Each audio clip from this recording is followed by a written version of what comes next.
নাম করা তীরন্দাজ হয়ে উঠতে পেরেছি। তাই আমার কাছে পরিবারটা আমার সব। আর রইল বড় দিদির কথা।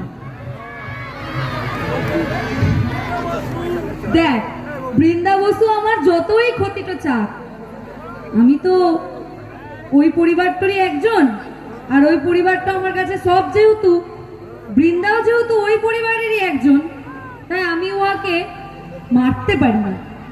কিন্তু হ্যাঁ, আমি সব সময় বড় দিদিকে একটা কথা বলি, বড় দিদি, স্যাকরার ঠুকঠাক আর কামারের এক ঘা।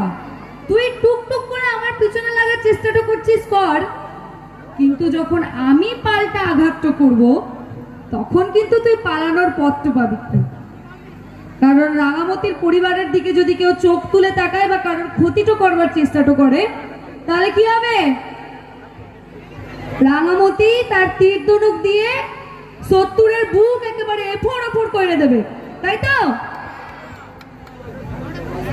তাই আজকে এই মঞ্চটাতে দাঁড়িয়ে রাঙামতির পক্ষ থেকে আর মনীষার পক্ষ থেকেও আমার পরিবারের সকলকে আর তোদের সকলকে, যারা তিলে তিলে আমার পরিবারটা হয়ে উঠেছিস, আমাকে পরিবারের একজন মনে করেছিস, তোদের সকলকে জানাই থ্যাংক ইউ ভেরি মাচ। জোরদার ফাটাফাটি হাতে তুলে সকল মিলে আরেকজনকে থ্যাংক ইউ বলতেই হবে।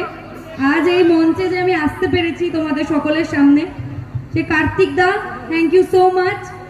আর নেতাজি স্পোর্টিং ক্লাবের যত মেম্বার্স রয়েছেন, যারা যারা এত পরিশ্রম করে একটা স্টেজ এভাবে দাঁড় করানো, মানে এটা শুধুমাত্র মুখের কথা নয়, বলে দিলেই হয় না।